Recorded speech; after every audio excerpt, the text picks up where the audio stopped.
구원받은 사람은 지옥 가는 멸망은 없습니다.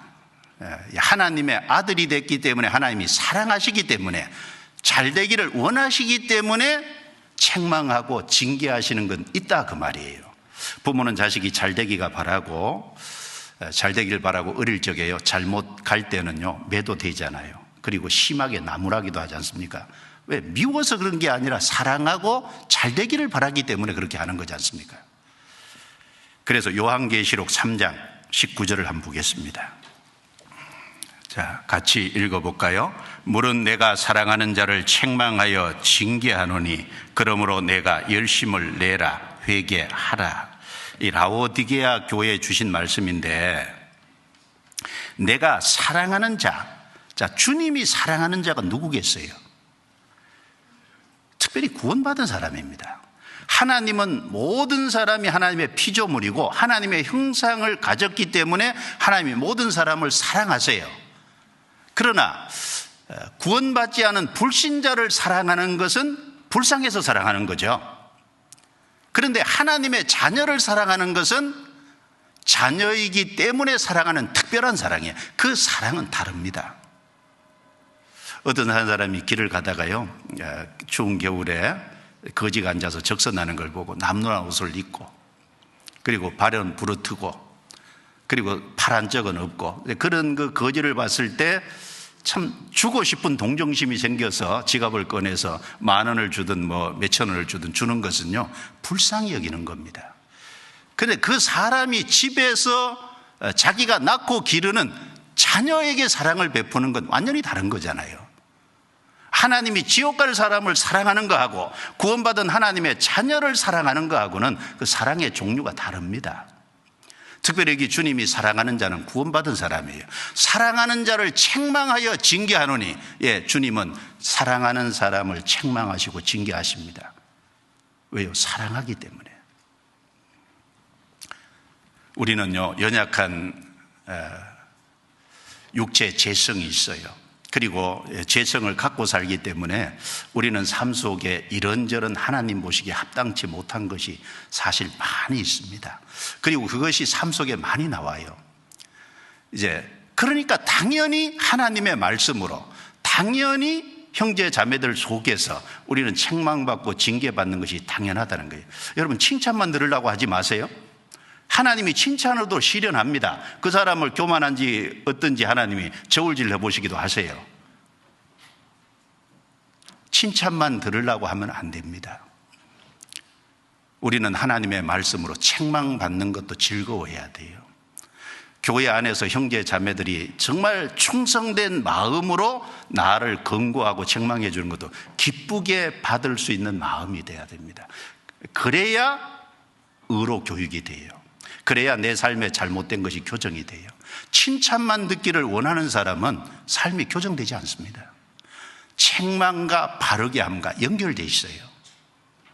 여기도 내가 사랑하는 자를 책망하여 징계한다라고 말씀했지 않습니까? 그 히브리서 12장에도 징계 얘기하면서 사랑하기 때문에 징계한다는 걸 아주 특별히 강조를 해놨어요. 히브리서 12장 찾아보겠습니다. 히브리서 12장 4절부터 6절입니다. 너희가 죄와 싸우되 아직 피 흘리기까지는 대항치 아니하고 또 아들들에게 권하는 것 같이 너희에게 권면하신 말씀을 잊었도다. 일러스되 내 아들아, 주의 징계하심을 경여기지 말며 그에게 꾸지람을 받을 때 낙심하지 말라. 주께서 그 사랑하시는 자를 징계하시고 그의 받으시는 아들마다 채찍질 하심이니라 하였으니. 자, 여기 5절에 보면 아들들에게, 그리고 여기 6절에도 보면 주께서 그 사랑하시는 자를 징계하시고 받으시는 아들마다 채찍질 하십니다. 구원받은 사람은 하나님의 아들입니다. 그리고 구원받은 사람은 하나님의 사랑을 입는 사람이에요. 그러니까 하나님이 징계하세요. 왜 징계를 받습니까? 죄와 싸우되 피 흘리기까지 싸워야 되는데, 피 흘린다는 건 뭐죠? 피가 생명입니다. 정말 죽음을 각오하고 죄와 싸워야 되는데 우리는 연약하다 보니까 자꾸 죄와 싸우대요. 피 흘리기까지가 아니라 적당한 선에서 자꾸 타협을 해요. 자꾸 타협을 하니까 거기에 하나님의 책망과 징계가 내려오는 겁니다. 사랑하시니까 그렇게 하지 말라고. 그런데 이 책망과 징계받을 적에 양극단을 조심하라 그랬어요. 첫 번째는 경히 여기지도 말고, 두 번째는 낙심하지 말라 그랬어요. 경히 여기는 것과 낙심은 두 가지 양극단이잖아요. 경히 여기는 건 뭡니까? 부모가 자녀를 잘못하면 벌 준다고 하는데요, 자녀 입장에서 벌 주려면 주세요, 때려보려면 때려보세요, 경히 여기는 겁니다. 하나님이 징계하신다고 하는데 까짓 징계 받아보지 뭐, 경히 여기는 거예요. 낙심하는 건 뭘까요? 부모가 사랑해서 잘 되기를 바라고 때렸어요. 그러면 사랑의 맨 줄 알아야 되는데, 부모가 자기를 미워하는 줄 알고 방 안에 들어가서 맨날 며칠 문 잠그고 안 나와요. 밥도 안 먹어요. 그 낙심하는 거죠. 양극단을 주의하라는 겁니다. 그러면 주님의 책망과 징계를 받을 때 어떻게 해야 되냐? 9절. 또 우리 육체의 아버지가 우리를 징계하여도 공경하였거든 하물며 모든 영의 아버지께 더욱 복종하여 살려 하지 않겠느냐? 자, 육체의 아버지가 징계해도 사랑의 매니까 공경하는 것처럼, 자, 하나님은 진정으로 우리를 사랑하시고 우리가 잘 되기를 바라시기 때문에 징계하신다는 겁니다. 그러면 더욱 공경하고 복종하는 게 맞다 그 말입니다.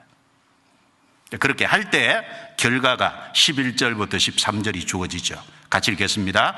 무릇 징계가 당시에는 즐거워 보이지 않고 슬퍼 보이나 후에 그로 말미암아 연달한 자에게는 의의 평강한 열매를 맺나니, 그러므로 피곤한 손과 연약한 무릎을 일으켜 세우고 너희 발을 위하여 곧은 길을 만들어 저는 다리로 하여금 어그러지지 않고 고침을 받게 하라. 고침을 받게 하라 그러잖아요. 어그러진 것이 있는 거예요. 어그러진 걸 책망과 징계를 통해서 고침을 받는 거예요. 고침을 받은 결과는 11절에 의의 평강한 열매를 맺죠. 바로 의로운 삶을 살아가는 거예요. 그래서 책망과 바르게 함, 그걸 통해서 우리를 의로 하나님이 교훈을 하십니다. 우리는 여기서 하나 생각해야 됩니다. 책망받는 거 좋아하실 분은 아무도 없죠. 그 책망을 정말 기쁘게 즐겁게 받아들이는 훈련이 필요한 거예요. 말씀을 통해서든 아니면요, 말씀을 통해 아니면 형제 자매의 책망을 받든 간에 즐겁고 기쁘게 받을 수 있는 마음의 훈련이 필요하다 그 말입니다. 왜요? 그게 우리 유익을 위해서 그런 거예요.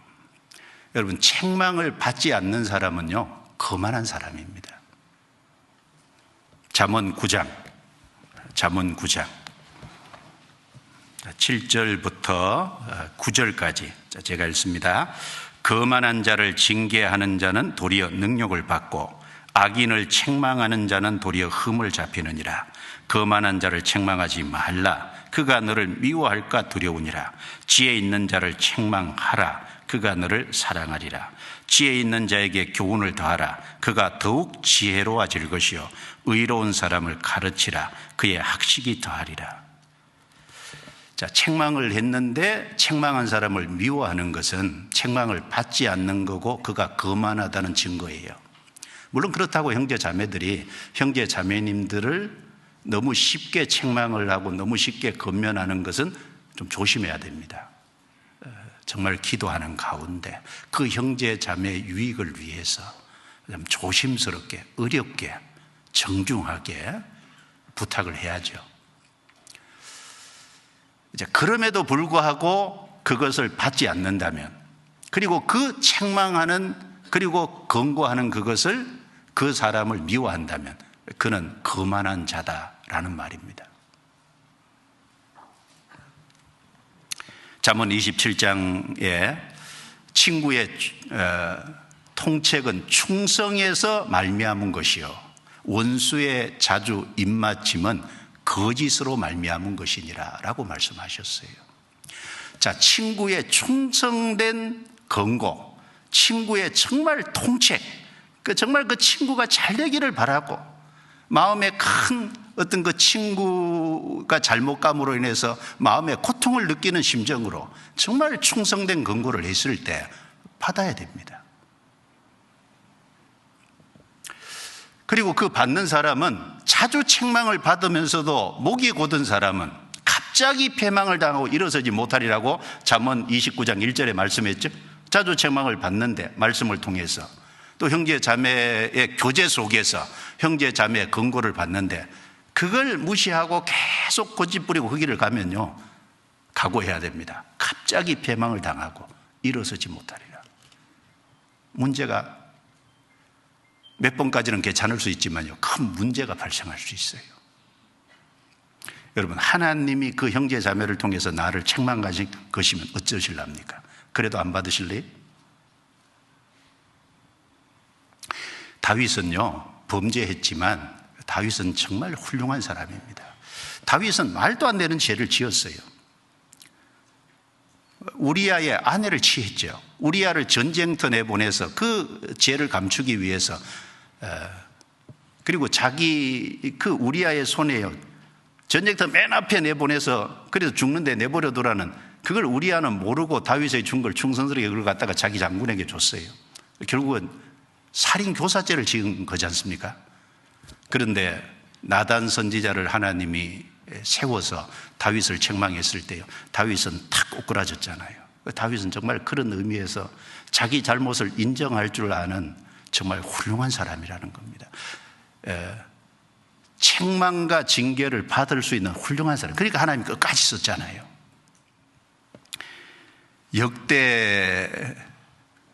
역대하 5장 16장에 보면 아사 왕이 나와요. 41년 통치했어요. 근데 35년까지는 하나님을 잘 섬겼어요. 그래서 구스에 100만 대군이 쳐들어왔는데 하나님이 함께해서 싸워서 이기게 해줬어요. 그런데 그의 인생 말년 5년은 없었으면 좋을 뻔했습니다. 마지막 5년에 어떻게 했어요? 하나님을 의지하는 것보다 북이스라엘이 침략을 아람을 의지해서 이스라엘 땅에 있는 어떤 금은을 취해가지고 그 아람에게 보내서 아람에게 도와달라고. 그래서 하나님의 선지자가 책망을 했잖아요. 아니, 하나님이 100만 대군도 이기게 해줬는데 왜 하나님 의지 안 하고 아람을 의지합니까? 왕이 그것 때문에 왕의 나머지 생애 속에 계속 전쟁이 있을 겁니다. 아사가요, 화가 났어요. 어떻게 했습니까? 그 선견자를 옥에 집어넣어 버렸어요. 그리고 백성들을 괴롭혔어요.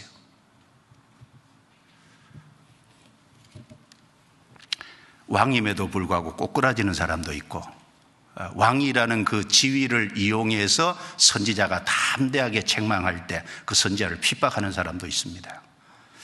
훌륭한 사람은 책망을 그대로 받는 사람일 거예요.